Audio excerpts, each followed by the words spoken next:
الحكيم وتب علينا إنك أنت التواب الرحيم ولا حول ولا قوة إلا بالله العلي العظيم. نوينا التعلم والتعليم والتذكر والتذكير والنفع والانتفاع والإفادة والاستفادة والحث على تمسك بكتاب الله وسنة رسول الله صلى الله عليه وسلم ودلالة إلى الهدى ودعاء إلى الخير ابتغاء مرضات الله وقربه وثوابه سبحانه وتعالى وحسن الخاتمة عند الموت ولنا وسلام الصالحين ولنا وجميع مشايخنا ومعلمنا اللهم ادخل نياتنا في نياتهم وأصلح نياتنا بنياتهم اللهم اجعل نفسنا مطمئنة تؤمن بلقائك وتقنع بعطائك وترضى بقضائك يا رب العالمين. Alhamdulillah. Alhamdulillah ma'asyiral aba wal ummahat, ikhwan wal akhwat, mustami'in wal mustami'at yarhamni wa yarhamkumullah. Alhamdulillah kita bersyukur. Benar-benar kita sangat bersyukur karena pada malam hari ini alhamdulillah Allah Subhanahu wa taala masih menambahkan kita, memberikan kita nikmat. Allah masih memberikan kita nikmat alhamdulillah yang sangat luar biasa. Banyak sekali nikmat yang kita dapatkan, banyak sekali nikmat yang kita rasakan, banyak sekali manfaat yang kita dapatkan dari duduknya, dari kumpulnya kita di rumah Allah ini. Dan ini semua tidak lepas dari nikmat Allah. Ibu-ibu, bapak-bapak, duduknya kita di sini tidak lepas dari karunia pemberian Allah Subhanahu wa ta'ala. Maka kita selalu minta kepada Allah, ya Allah, masukkanlah hambamu ini ke golongan hamba-hamba yang bersyukur. Ya Allah, masukkanlah kami ini ke golongan hamba-hamba Allah yang bertakwa. Nikmat sudah banyak kita terima, nikmat sudah banyak kita dapatkan, tinggal tugas kita mensyukurinya. Nah, apakah kita sudah mensyukurinya? Sebesar apapun usaha kita, belum mampu kita mensyukuri nikmat Allah Subhanahu wa ta'ala.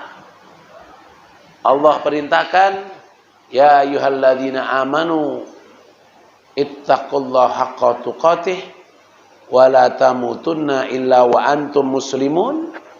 Kita disuruh bertakwa dengan sebenar-benarnya takwa. Dengan sebenar-benarnya takwa. Maka sebenar-benarnya takwa ini kita belum bisa. Sampai akhir hayat kita pun kita belum bisa. Walaupun kita punya 1000 nyawa, belum mampu untuk sebenar-benarnya takwa. Walaupun kita memiliki umur 1000 tahun, belum bisa ittaqullaha haqqa tuqatih. Yang hanya mampu bisa hanya satu manusia, yaitu Nabi Muhammad. Hanya Nabi Muhammad yang mampu. Kita tidak bisa. Kalau kita ittaqullah mastata'tum. Kalau kita disuruh hanya bertakwalah, beribadalah sebagaimana yang engkau mampu. Sesuai kemampuan kita disuruh. Kalau secara maksimal sampai haqqa tuqatih, walaupun punya 1000 nyawa, mati, hidup lagi, mati, hidup lagi, mati, hidup lagi, mati, hidup lagi, tidak bisa. Tidak bisa, haqqa tuqatih tidak bisa. Makanya sebagian ulama mengatakan kalimat ayat ya ayyuhalladzina amanu taqullaha haqqa tuqatih itu mansukh. Atau riwayat lain bukan mansukh tapi ada penjelasannya. Haqqatu qatih itu diambil lagi dari ayat yang lain, yaitu ittaqullah mastata'tum, bertakwalah kepada Allah sesuai kemampuan kali. La yukallifullahu nafsan illa wus'aha. Makanya bapak-bapak, ibu-ibu, kita diajarkan untuk rajin bersyukur. Ibadah kita jadikan tanda syukur. Pak,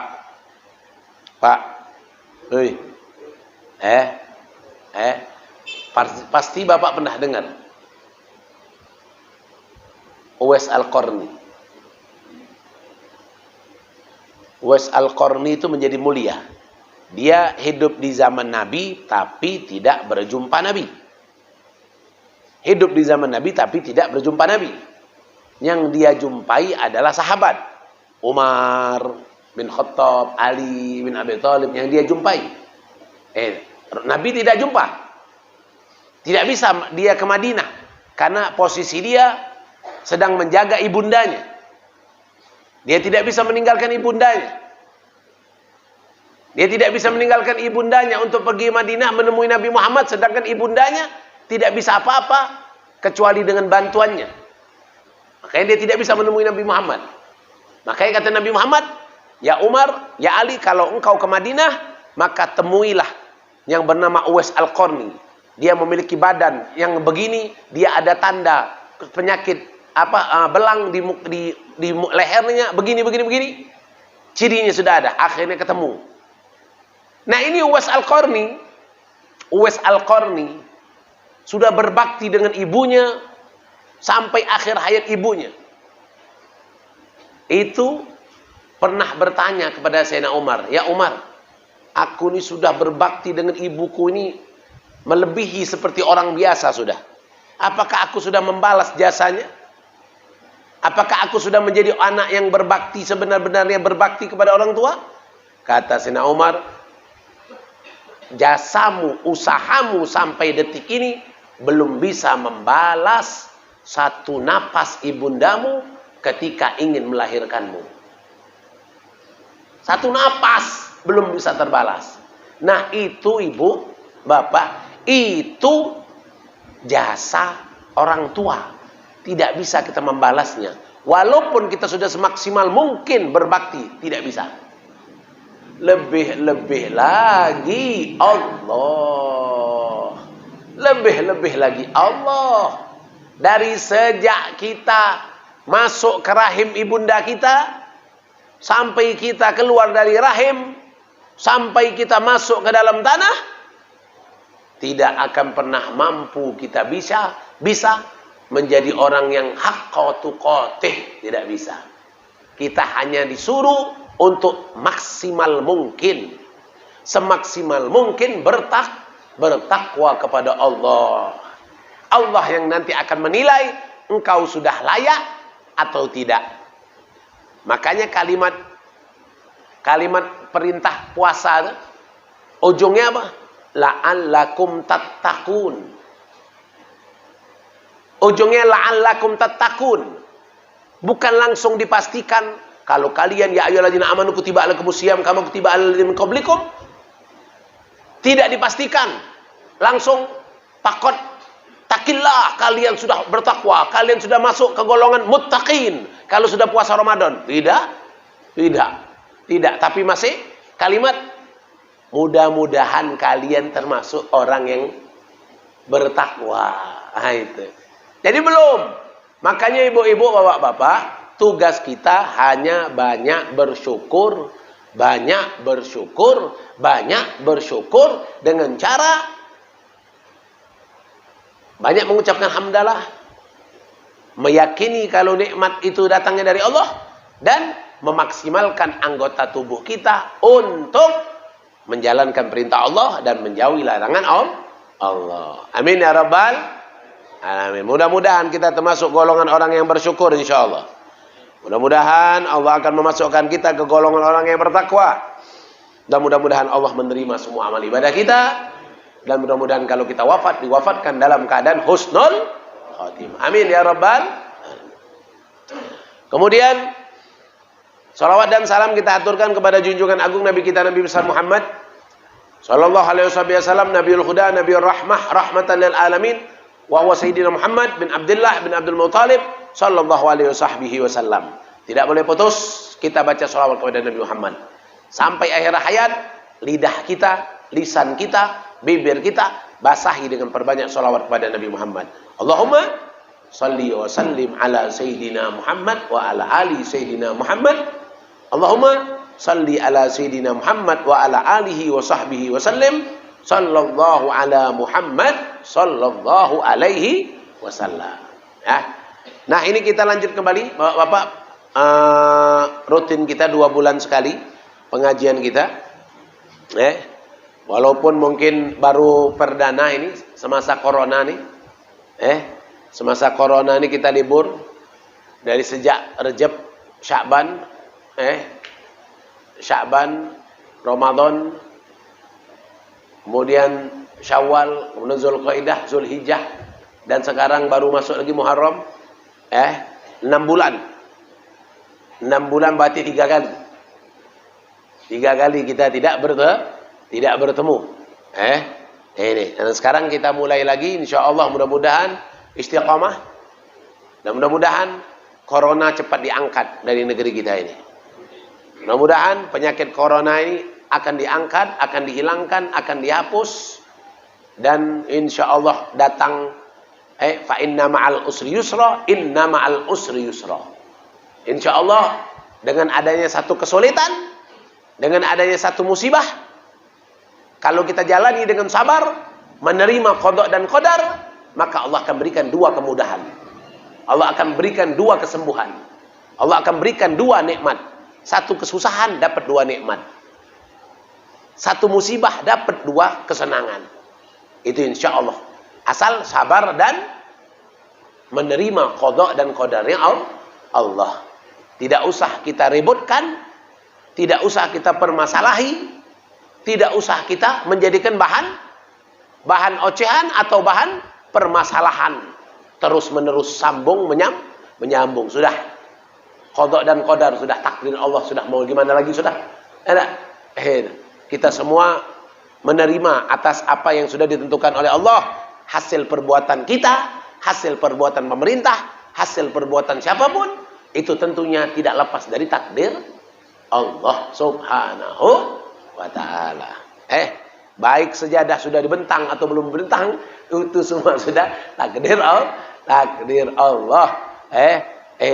Sejadah digulung, takdir Allah. Sejadah dibentang, takdir Allah. Itu sudah menerima apa yang sudah diberikan oleh Allah. Insyaallah fa inna ma'al usri yusra, inna ma'al usri yusra. Insyaallah. Nah, sekarang kita lanjut kembali Bapak. Dari materi kita, yaitu dalam kitab membaca kitab Risalatul Mu'awanah, karangan daripada Al-Imam Al-Habib Abdullah bin Alwi Al-Haddad rahimallahu taala wa nafa'ana bih bi ulumihi bi barakatihi bi asrarihi fid dharain amin. Kita disuruh Bapak, ini di materi ini, yaitu faslun wa alaika bi imarati awqatika bi wadha'ifil ibadat hatta la tamurru sa'ah min lail aw nahar illa wa takunu laka fiha wadhifah min al khair tastaghriquha biha fabidzalika tadhhar barakatul awqat. Nah, ini Ibu, Bapak, kata sahibul kitab, beliau mengatakan apa?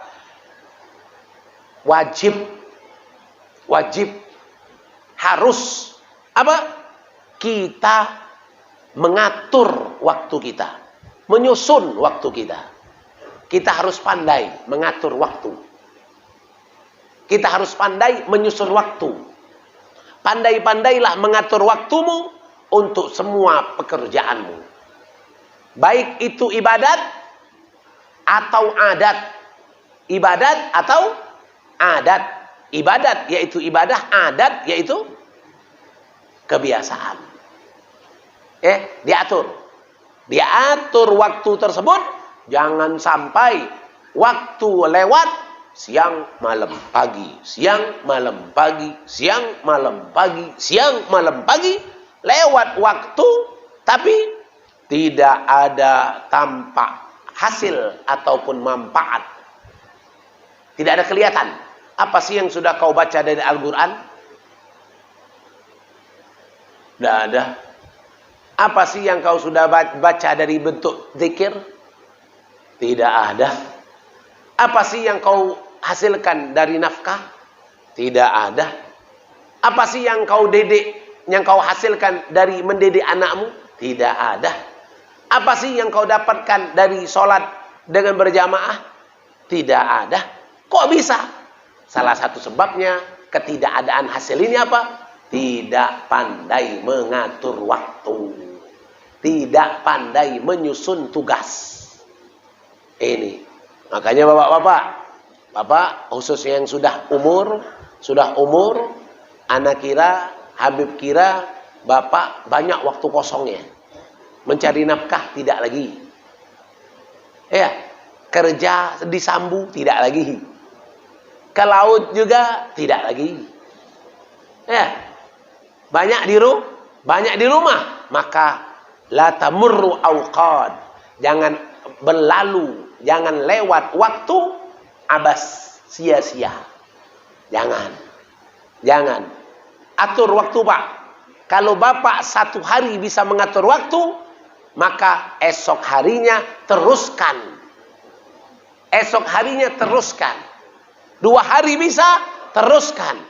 Sampai kalau Bapak mampu mengatur waktu sampai 40 hari, yakinlah kalau sudah 40 hari biasa mengatur waktunya, setelah 40 hari akan terasa ringan. Sudah jadi adat. Apa adat? Kebiasaan. Ini. Atur waktu, Pak. Dari sejak kapan? Sejak bangun tidur. Atur waktu sejak bangun tidur. Bangun jam berapa, Bu? Jam 5:30. Kalau ibu-ibu yang sudah 40-50 ke atas ini jarang bangun 5:30. Jarang bangun 5:30. Biasa jam 7. Kalau ibu-ibu yang 40-50 ini jam 4 sudah bangun. Ya. Jam 4:30 sudah bangun. Kenapa? Malam tidak bisa tidur nyenyak. Kenapa? Biasanya, Bu, pengalaman Habib mendapatkan kakek masih hidup, nenek masih hidup. Kakek sebelah abah Habib mengalami, nenek sebelah ibu Habib mengalami. Mereka itu umur mereka di atas 60 tuh. Kalau malam tidur cepat. Jam 9 dah tidur. Tapi jam 1 melek. Jam 1 melek deh. Jam 2 melek, nanti tidur lagi. Jam 3, jam 4 melek lagi. Kenapa? Karena orang tua kalau sudah dibuat oleh Allah sering bangun-bangun seperti itu, senanglah. Kenapa? Allah membantu kita untuk bisa menghidupkan waktu malam. Tapi kalau sudah umur 40 ke atas, malamnya tidur pules, nyenyak, iler, membuat peta kuala eno, maka sedihlah. Masa aku sudah umur 40 ke atas, 50 ke atas ini, malam mesti tidur pulas, tidak bangun kecuali dipercikkan air oleh suami, oleh istri, tidak bangun kecuali hanya terdengar azan. Nah, ini hati-hatilah ini. Hati-hati ini. Patut untuk banyak istighfar. Kalau sudah begitu, Pak, umur 50 ke atas masih seperti itu, banyak istighfar lah. Banyak minta ampun lah. Kenapa? Karena begitu banyak dosa yang menghalangi kita untuk bangun beribadah di malam hari. Banyak-banyak istighfar. Banyak sholawat. Istighfar sholawat. Biar nanti akhir malam ada Allah akan membangunkan untuk ibadah. Kalau anak muda nih kalau mereka bisa bangun malam, Masya Allah. Anak muda biasa bangun jam 7, 6. Itu anak muda zaman now. Kalau anak muda zaman dulu tidak. Anak muda zaman now, yang malamnya habis waktunya main HP. Sapi-sapi jam 1, jam 2 main HP. Apalagi mau bangun jam 5. Nggak lah mungkin. Malamnya tidur jam 1, jam 2 main HP, main game online. Game online, main ini. Manalah bisa sholat subuh berjamaah. Solid. Kalau tidak memang sudah terbiasa. Kalau sudah terbiasa, mau tidur jam berapapun, terbiasa bangun jam 4, akan bangun jam 4. Kenapa? Karena sudah terbiasa. Bangun jam 4, akan bangun dengan sendirinya jam 4. Sadar jam 4. Tinggal mau berdiri atau mau nyambung. Mau berdiri atau nyambung. Kalau dia berdiri, bagus, langsung ambil air wudhu. Tapi kalau dia nyambung, langsung dikencengi syaitan. Bapak bangun tidur, Bu. Ibu bangun tidur. Jam 4, setengah 5 bangun. Habis itu nawar, tidur lagi. Langsung setan mengencingi telinga. Setan langsung kencing di telinga kita. Setan langsung kencing di telinga kita. Setan langsung bergantung-gantung di mata kita. Mata kita akan berat untuk melek, telinga kita akan tuli untuk mendengar. Kenapa? Karena tadi itu. Sudah bangun, nawar. Nah ini bapak-bapak. Jadi kata beliau apa? Susun waktumu. Jangan sampai siang dan malam lewat, engkau tidaklah ada keberkahannya. Ibu, Pak, Bu, pernah kan sering dengar apa? Imam Sultanul Aulia Syekh Abdul Qadir Jailani. Dalam semalam dia 1000 rakaat. Ali Zainal Abidin 1000 rakaat. Rabi'atul Adawiyah 1000 rakaat. Imamul Haddad keliling dari masjid ke masjid. 360 masjid dikelilinginya untuk sholat tahiyatul masjid. Syekh Habib Bakar bin Salim itu 40 tahun keliling dari masjid ke masjid untuk mengisi air tempat wudu tempat mengisi air untuk orang wudu. Keliling. Kalau dipikir-pikir, kok sempat sih? Kok sempat? Kok bisa 1000 rakaat? Kok bisa? Itulah jawaban dari orang yang pandai mengatur waktu. Orang yang pandai mengatur waktu akan dapat hasilnya. Apa hasilnya? Barokatul awqat. Barokatul awqat. Waktunya akan berkah. Bagi orang biasa kayak kita 1 jam, ya 1 jam lah. Kita nih, 40 menit ini, sampai azan, ya 40 menit lah. Tidak tambah, tidak kurang. Tapi bagi mereka, orang yang sudah pandai mengatur waktu, 1 jam bagi mereka, 1 hari bagi kita. 1 jam bagi kita, 1 hari bagi mereka. Bagi kita 1 jam, tapi bagi mereka 1 hari 1 jam.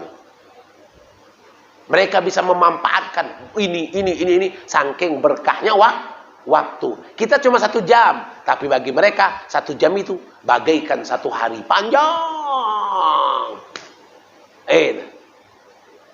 Kenapa? Pandai mengatur waktu, pandai menyusun waktu, akan tampak buah. Apa buahnya? Barokatul awqat. Waktunya berkah. Kadang bapak-bapak, ibu-ibu kadang keluar dari lisan. Sekarang nih zaman berkah sudah dicabut. Gak ada berkah lagi. Gak ada berkah lagi, cepet terasa.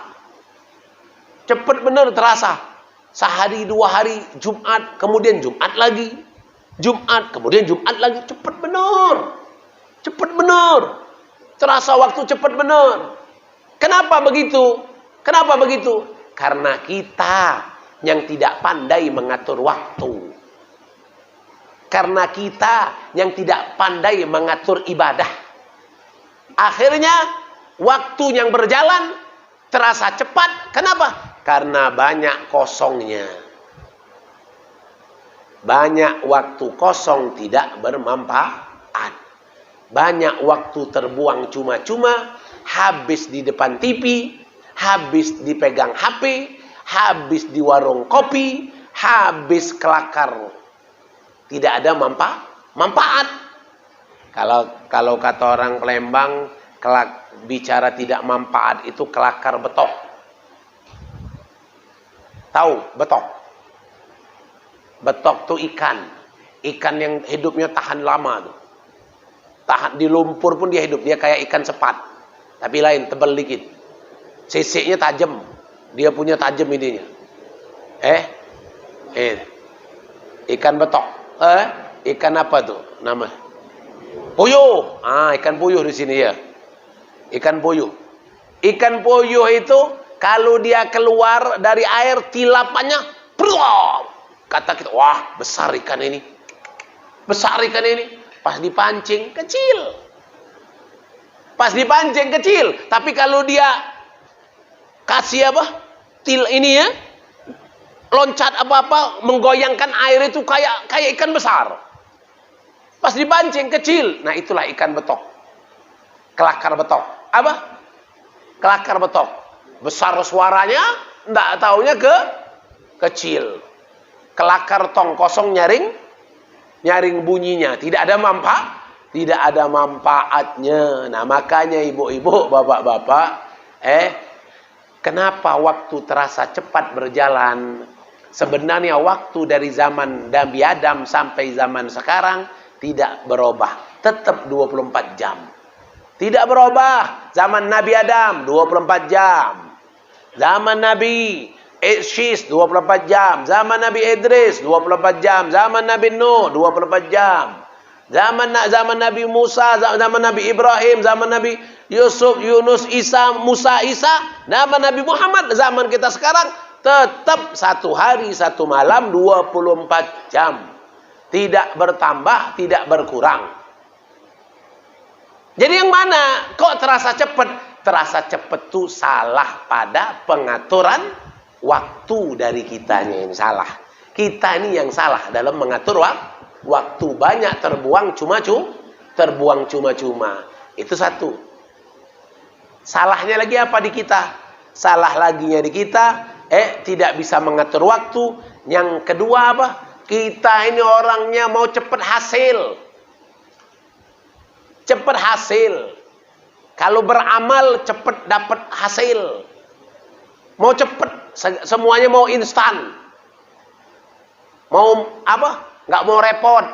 Repot masak, beli jadi aja, beres. Betul tidak, Bu? Bu, repot masak, enak beli jadi, beres, nggak repot masak. Betul tidak? Iya. Bapak-bapak, repot makan ini, udah makan mie aja sudah. Makan mie, pakai nasi, cukup udah. Iya. Kita ini semuanya mau cepat. Nggak mau bertahap. Nggak mau berusaha. Nggak mau caranya dengan al-harokah, dengan gerakan. Nggak mau. Maunya cepat. Kalau orang dulu, akhirnya mereka tampak keberkahan. Kenapa? Karena mereka tidak mengharapkan hasil itu cepat. Dan karena mereka pandai mengatur waktu. Akhirnya barokatul awqat. Maka akan tampak keberkahan waktu. Ini yang pertama.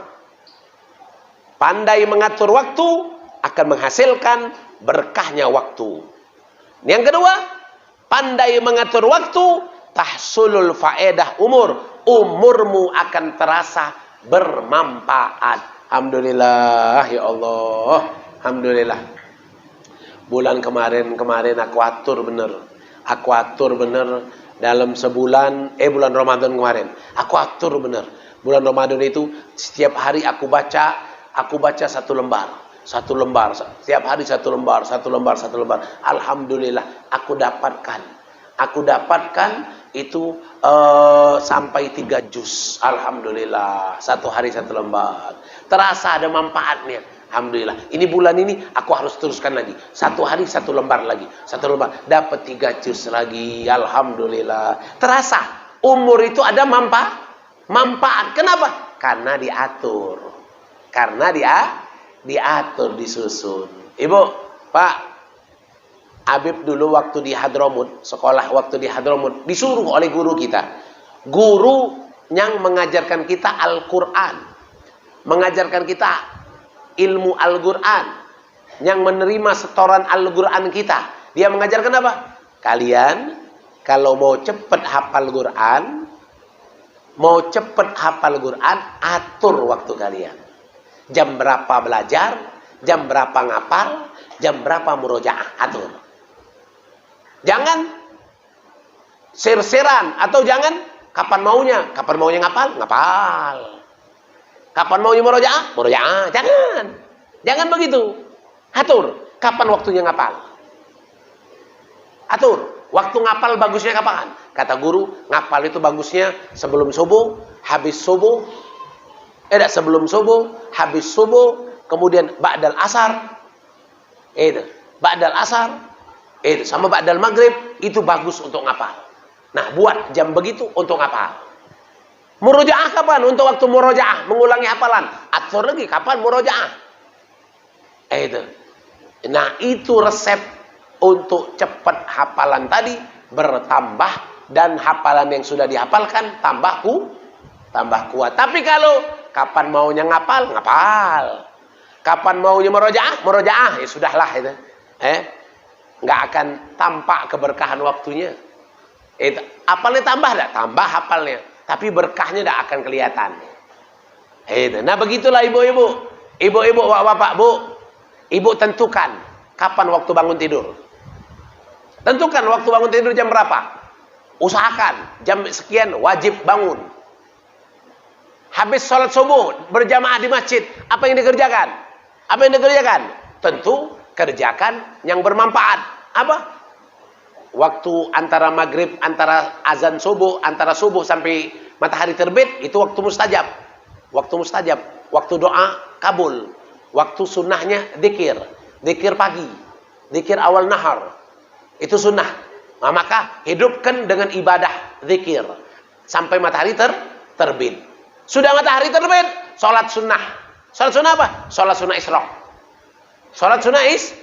isyraq. Sudah sholat sunnah isyraq, sholat sunnah istikharah. Sudah sholat istikharah, sudah cari sarapan, pergi misalnya mau ke warung kopi. Cari nasi uduk misalnya. Atau ibu-ibu mau mulai masak misalnya, buat sarapan, buat suami, buat anak. Yang suami tadi mungkin sibuk mulai istirahat dulu, mungkin tidur pagi dulu, atau langsung mungkin cari kegiatan manfaat duniawi atau manfaat ukhrawi.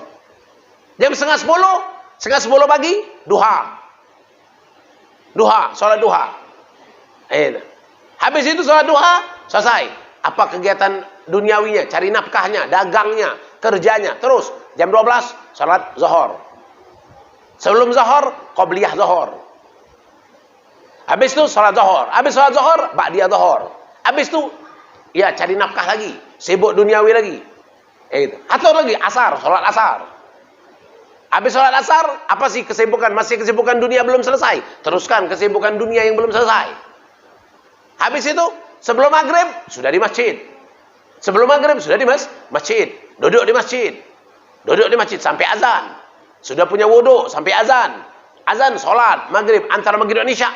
Fokuskan. Maghrib dan isya jangan diganggu hal dunia. Maghrib dan isya khusus untuk ibadah. Tidak boleh urusan dunia masuk sampai isya. Maghrib sampai isya tidak ada dunia. Akhirat saja. Zikir, ngaji, wirid, sholawat, sholat. Tidak ada yang lain. Antara maghrib dan isya. Habis isya, sholat isya. Habis sholat isya, sholat witir. Kalau takut nanti akhir malam tidak bangun, misal sholat witir. Kalau yakin akhir malam bisa bangun, sholat witirnya ditunda di akhir malam. Habis itu tidur. Habis sholat witir tidur. Sebelum tidur baca surah Muluk dulu. Surah Al-Muluk. Tabarakalladzi biyadihil mulku wa huwa ala kulli syai'in qadir. Baca itu dulu sebelum tidur. Kenapa? Orang yang baca itu akan aman dari azab kubur. Habis itu tidur. Tidurnya pun ada aturan. Baca dulu bismillah 21 kali. Baca dulu ayat kursi. Baca akhir surah Baqarah. Baca Al-Ikhlas, Al-Falaq, An-Nas. Kemudian tidur. Diatur. Kalau ibu bisa mengatur waktu sepanjang 40 hari, pasti Habib berani memastikan. Apa? Berani memastikan bapak ibu akan kelihatan barokah waktunya. Kenapa? Karena dari Nabi Muhammad. Nabi Muhammad mengajarkan kita untuk biasa di dalam mengatur waktu. Akan kelihatan minimal istiqomah itu paling sedikitnya 40 hari.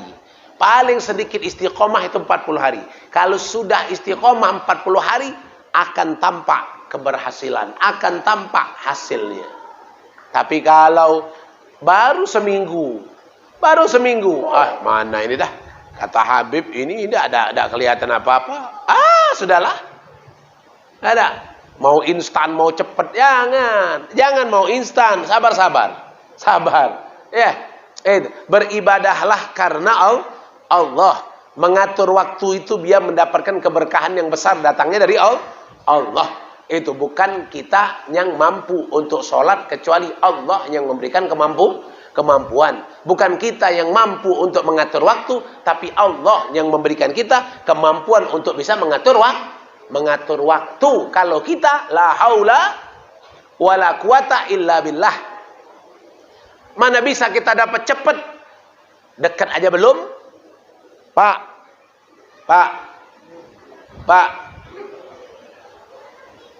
Orang yang jauh dengan presiden kayak kita nih, jauh dengan presiden.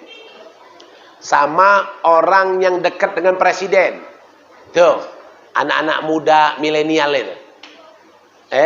Staf-staf ahli milenial presiden yang banyak makan duit corona. Itu Pak, kalau kita mau ngomong sama presiden, bisa cepet enggak? Enggak bisa. Kenapa? Karena kita jauh, enggak bisa cepet. Banyak laluan. Ke Jakarta dulu. Sudah di Jakarta nanti, tunggu dulu, daftar dulu, masuk ke istana. Melalui staf. Banyak yang dilalui. Baru bisa sampai ke presiden. Tapi kalau yang staf ahli yang milenial itu, bahkan bisa SMS-an sama presiden. Kenapa? Dekat. Nah, itu manusia dengan manusia. Begitulah kita juga dengan Allah. Kalau kita masih kelompok orang yang jauh dengan Allah, jangan harap cepat. Kalau kita orang yang masih jauh dengan Allah, jangan berharap cepat. Jangan. Kenapa? Kau tuh masih jauh. Dekatkan dulu. Kalau sudah dekat, baru bisa cepat. Jadikan dulu staf ahli Allah. Jadikan dulu staf khusus Allah. Jadikan dirimu staf ahli Allah, staf khusus Allah. Kalau engkau sudah jadi staf ahli Allah, staf khusus Allah, satu kali engkau ngomong, langsung jadi.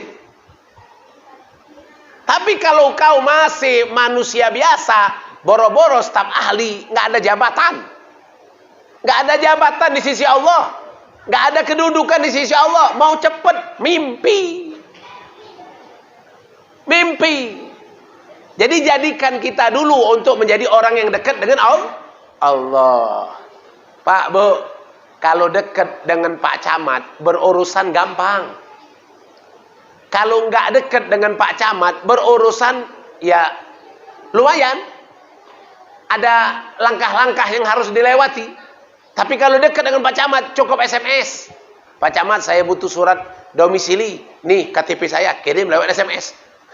Kata Pak Camat, besok ambillah langsung di kantor Camat. Beres. Cuma kirim butuh aja lewat WA. Tapi kalau nggak kenal dengan Pak Camat, nggak dekat dengan Pak Camat, mau model itu, siapa orang ini? Kurang ajar ini. Datang ke kantor, tidak. Langsung kirim foto, enak bener. Iya itu. Kenapa? Karena jauh dari Pak Camat. Tapi kalau dekat, lewat SMS aja. Habib dulu buat SIM, buat KTP. KTP Habib hilang. Jadi buat KTP. Buat KTP, ada. KTP apa? Yang baru nih. Elektrik ini ya. Elektrik kan sudah ada data, kan sudah ada semua, simpan. Tinggal kita ngapalin nomor NIK-nya, ada kan? Nomor kependudukan saja. Sudah. Kasih aja. Habib ada kenal sama ada kawan. Beb minta fotokopi, ada simpan fotokopi, ada. Nah ini, nasi Beb sudah. Nanti anak kirim ke rumah sudah. Habib tunggu Beb di rumah. Sudah. Ada orang nunggu bertahun-tahun. Kita nunggu aja di rumah. Nah, kenapa? Karena dekat tadi. Nah, begitulah kita. Jadi ibu-ibu, bapak jangan mengharapkan instan. Jangan mengharap cepat, tapi mengharaplah untuk mendapatkan kebiasaan itu berkahnya. Nah mungkin ini yang bisa Habib sampaikan. Sudah masuk waktu, insya Allah kita sambung lagi, insya Allah 2 bulan ke depan. Dalam pembahasan kita dalam kitab Risalatul Ma'wanah ini, insya Allah akan mendapatkan manfaat dan bisa kita amalkan. Mengatur waktu, menyusun waktu sejak bangun tidur sampai kita tidur. Atur waktu, susun waktu. Atur waktu, susun waktu sejak bangun tidur sampai tidur. Tulis. Jam sekian aku begini, jam sekian aku begini, jam sekian aku begini. Jam sekian jalankan itu. Insya Allah manfaat. Mungkin ini yang bisa Habib sampaikan. Mohon maaf atas segala kekurangan, dan kepada Allah Habib mohon ampun.